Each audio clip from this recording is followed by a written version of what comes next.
the Stars. So amazing Etsy shop, locally adapted seeds, everything from roselle to loofahs, all things wonderful, good in Florida.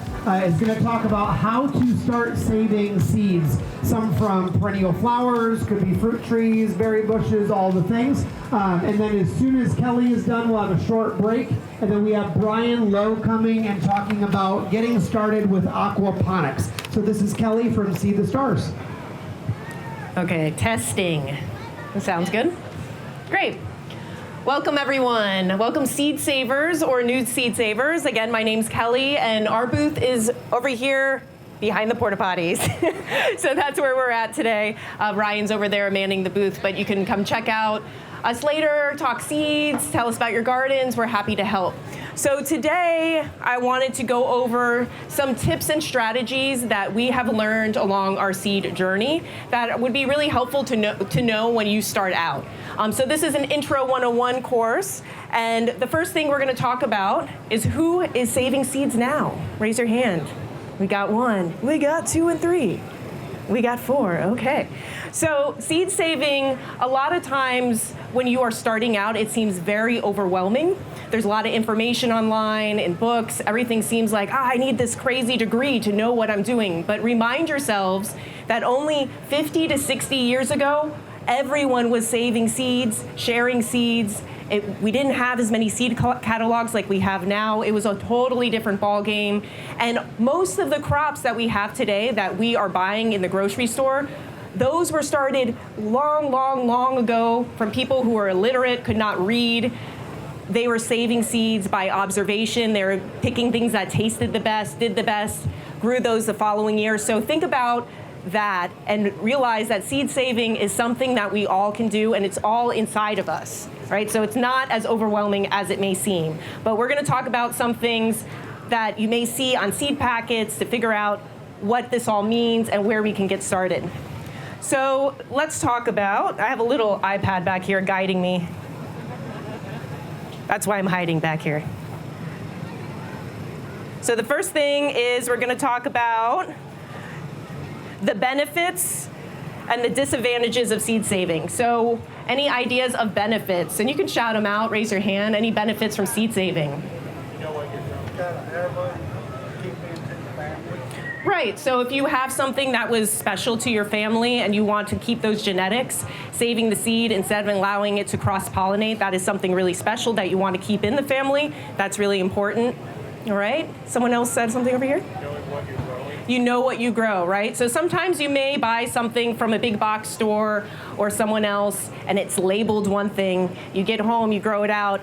It may not be that, all right? Sometimes it is, sometimes it isn't. But if you are growing your own crops and saving the seed, then you know likely what happened on your property, unless there was some pollen that brought in from the neighbors or something like that. But typically, you can control your environment when you're seed saving on your own property, all right? Other advantages are you're gonna be able to have a more locally adapted seed, a locally adapted crop.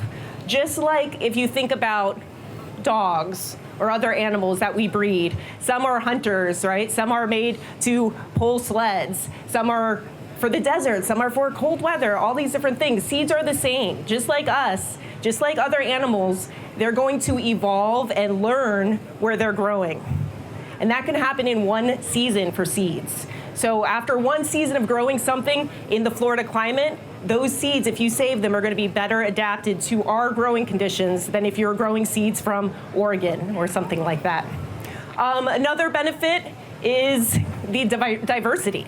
So when you go to Lowe's, Home Depot, any of these big box stores, they don't have a lot of options for you. Maybe they have like one type of broccoli, one type of kale, one type of this, one type of that. If you are saving seeds and growing seeds out, you can have a whole bunch of genetics at your fingertips. You can share with your friends when they have something cool, something that comes along. So there's a more diversity available than when you're just buying a start from some place that probably didn't even grow it in Florida. And they didn't even try to see if it was okay to grow in Florida. So some disadvantages. Any ideas for disadvantages to starting seed or growing from seed? You see maybe genetics Yeah, that's a good one. Yep. So sometimes you may be bringing a seed in that may not be the best for this climate or this environment if it wasn't trialed, and you may not know what's going to happen from that. A few other ones, sometimes growing things from seeds, that's going to be a lot longer and a lot more patience involved than if you got a cutting or if you bought a plant and didn't have to do the seed starting process, right? So those are some disadvantages. All right, moving along. So we're going to go over the seed types. On this bulletin board on the right, this is a document. This is from a website called Empress of Dirt, and they have a lot of really good information on there if you're a beginner seed saver. And we're going to go through the types that we commonly see on seed packets, or you'll see just in general when it comes to seed saving. So the first one is, well, let's go down to the bottom. So the first one that everyone likes to ask is about GMOs. GMOs, right? Everyone's scared of GMOs. Well, most seeds that you are able to purchase are not GMO seeds, okay? So when you see non-GMO on a seed packet, that's usually because they're trying a marketing tactic to get people to buy their seeds, or they've had people ask them 1,000,000 times if their seeds are GMO. Because a lot of GMO seeds are only available to big ag, soybeans, corn, cotton, those things, those big agricultural pursuits that home growers are not really doing.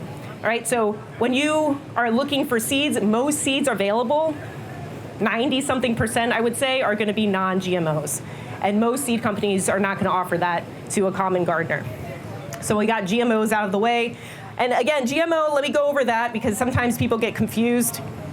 A GMO is using different species and putting DNA together. The other type of breeding that we're talking about are the same species. Okay, does everyone get that? So GMO could use species from an animal and put that into a plant for some reason. They're going to do that for a beneficial reason. But when we're talking about the breeding we're doing at home, we're talking about plant breeding that is not that type of genetic modification. All right, so open pollinated seeds. Now this is what Ryan and we focus in open pollinated seeds.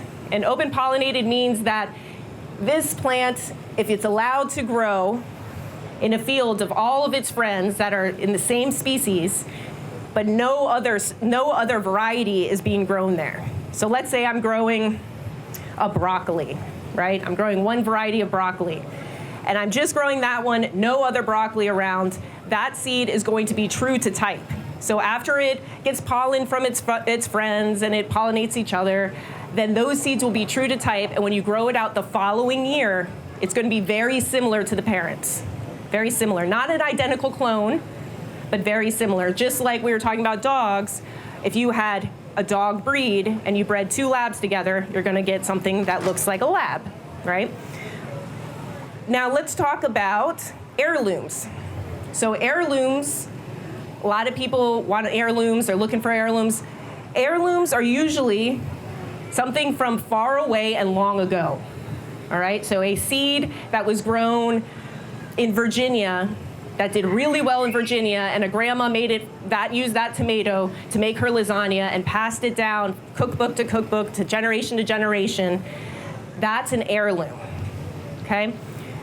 All heirlooms are open pollinated, but not all open pollinated seeds are heirlooms. So sometimes heirlooms work out well for us because maybe we're going after a specific taste or storyline or something that did well in Florida. We grow some Florida heirlooms here, like the Florida broadleaf mustard. So that's a Florida heirloom that has been growing in Florida over 50 years. But some heirlooms may not do as well in Florida. If I was picking up an heirloom from, let's say, New Mexico or Colorado, that heirloom may not perform well in my climate right off the bat. So typically, heirlooms are really good if you are attached to that story, you really want that taste, that flavor profile, but you could also go for open pollinated plants that are going to be better adapted to your climate, okay? Hybrids. So a hybrid seed are two open pollinated parents that were bred together, right? Two open pollinated parents. So if we have, let's go back to the dogs, if we have a lab and we have a poodle, right? So 2 open pollinated parents, and we put them together, we get a labradoodle, and that would be a hybrid, okay? So hybrids, the seeds, sometimes people confuse hybrids with GMOs. They're not the same. Hybrid seeds, you can save your seeds from hybrids, but you will not know what's gonna come from that. You're gonna get a mix of both parents. You're gonna have some characteristics of the father and the mother, and you're just gonna have like, okay, some may look like the hybrid seed I grew out the last season, but some may not. Some may do better, some may not. So a lot of people think, oh, I don't want hybrid seeds because I can't seed save that. That is not true. It's just risky and unpredictable what you may get from your hybrid seed save. And then at the end, I like to talk about the best bets, and I like to add in an additional type called landrace. So landrace crops, landrace gardening. What a landrace is a very diverse, it's a crop, it's not a variety because it's not going to look a certain way. There's going to be a lot of genetic diversity in that crop. And land races are locally adapted to a certain place. So the Seminole pumpkin is a good example of what a land race is. So a lot of people online, on social media, you'll see, well, my Seminole pumpkin doesn't look like your Seminole pumpkin. Well, that's because they're a land race. They don't have a specific characteristic. But what's happening now is people are selecting. So they're saying, I want a Seminole pumpkin that looks like a Cinderella pumpkin. I want a bumpy Seminole pumpkin. I want a curvy one. And people are selecting it. So that's why we're seeing all this variation in seed catalogs or people selling them online. But typically, what the Native Americans did is they would share with each other, and this seed just lived in Florida being shared across all the indigenous tribes. So they didn't pick a certain look to it. They just wanted something that did well. And so that's what Seminole pumpkin is, and that's kind of a path that Ryan and I are excited of going down. Instead of trying to inbreed these plants, see what comes up when you allow them to pollinate each other and do well in the Florida sunshine. Okay, so we went over the seed types.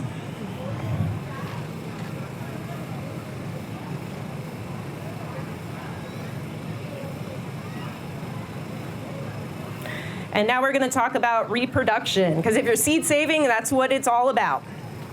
So with reproduction, most seed crops that we are focusing on are annuals.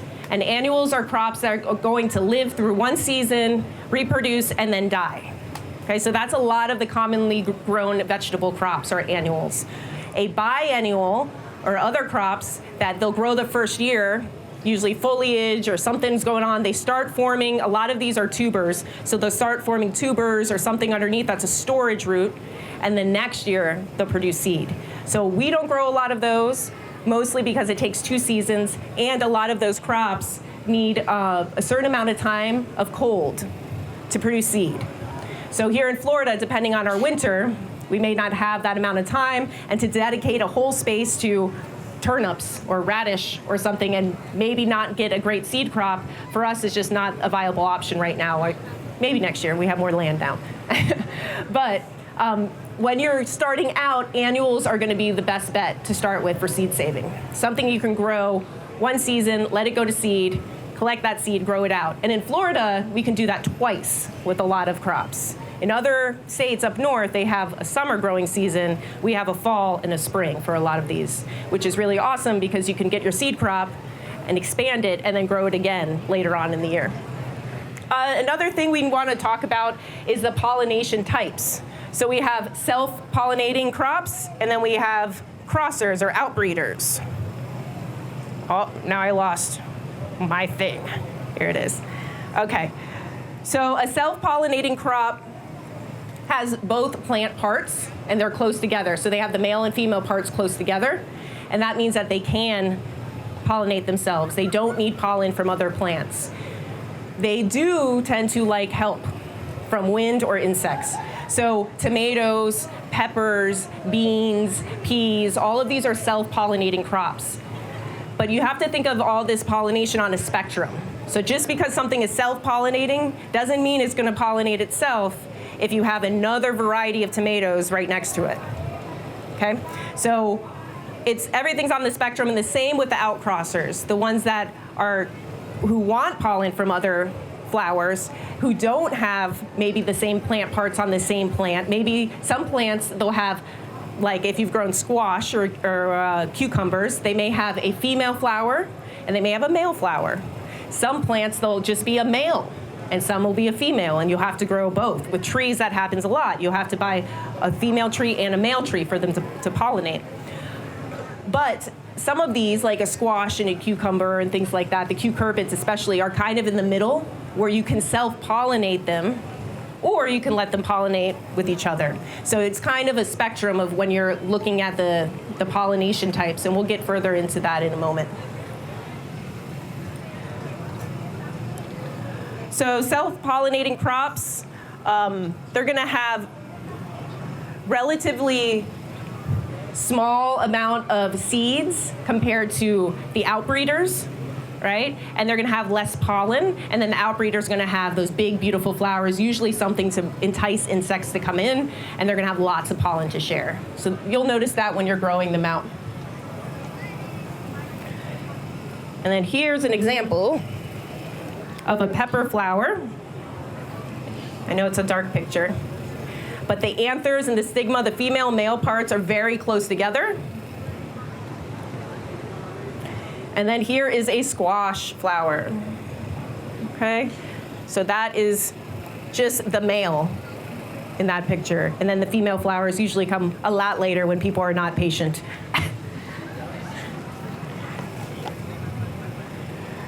All right, now what crosses with what? So we're talking about how things reproduce, the types of pollination that they can do self or outcross, but what crosses with what? So when you're looking at the botanical name of a plant, you have the genus and then the species. Everything that is the same species will cross with each other. And then when you're looking at the genus, things that are in that genus usually will not, but sometimes they will.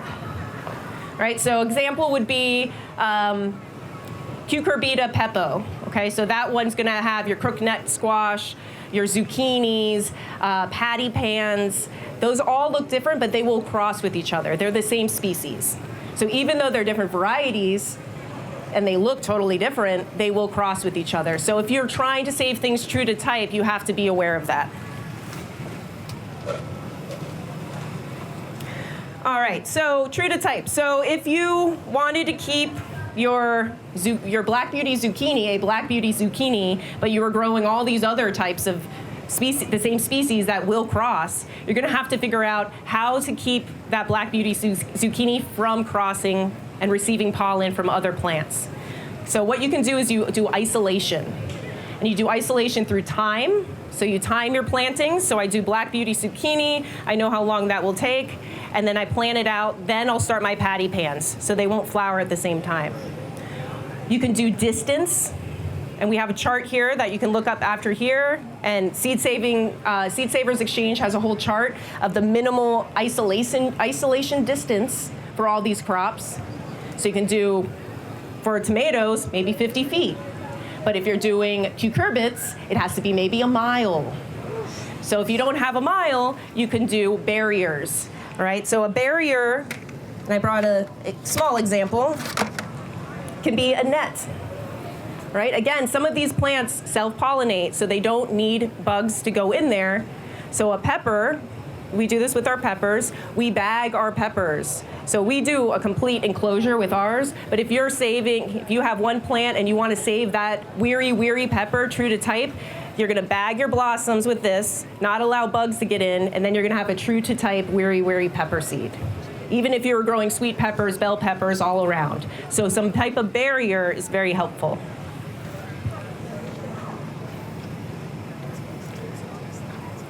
Another thing to be aware of is days to harvest for seed saving. So when you look at a packet, it's gonna say maturation or days to maturity.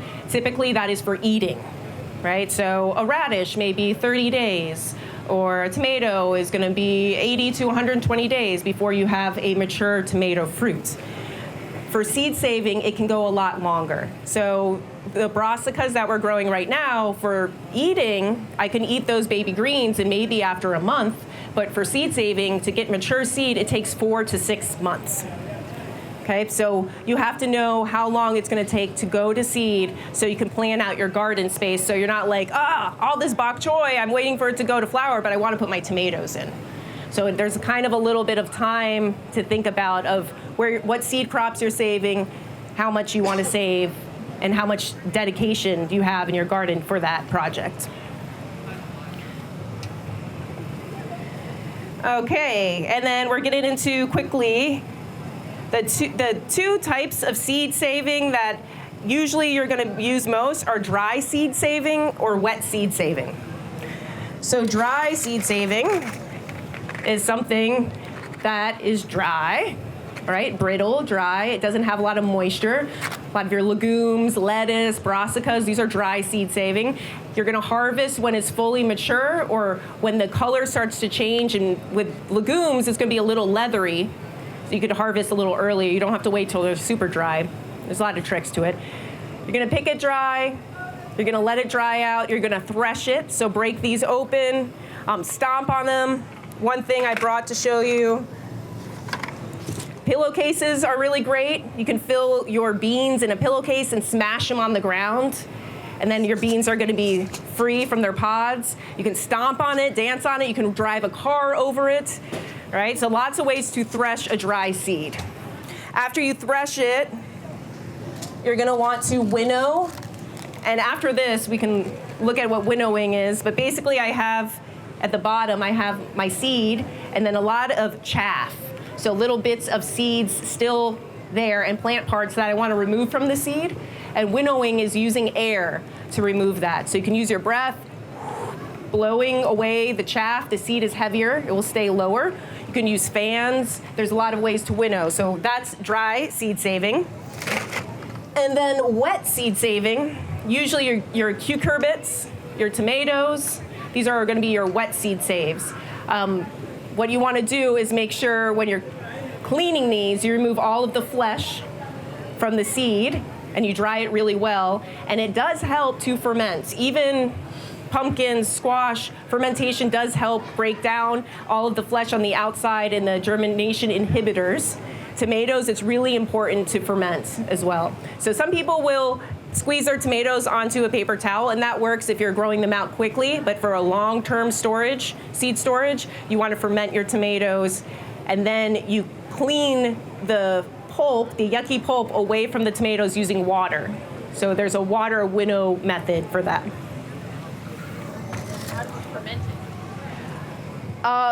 So how you ferment it, you squish out all the pulp and seeds into, I use a mason jar, and I don't really add water, some people do, but it can change the germination time.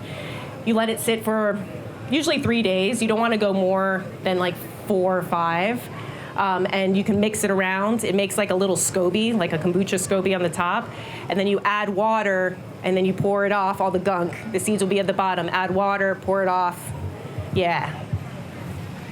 All right, wrapping it up. Cool. All right, so the last thing I want to share is this flow chart. So when I was younger, we had like Choose Your Journey books. I don't know if those are popular anymore, but it was like, pick this paragraph to do that, or that way and go this way. Yeah, so this one is, do you want to save your seeds? And it's your goals of how you want to save your seeds or what you want to do. So after we're finished up here, come on up and look at that. But basically, it's guiding you if you want true to type seeds, how to go about that. If you don't care and you just want to grow as much food as possible and much diversity, it gives you a path to follow for that.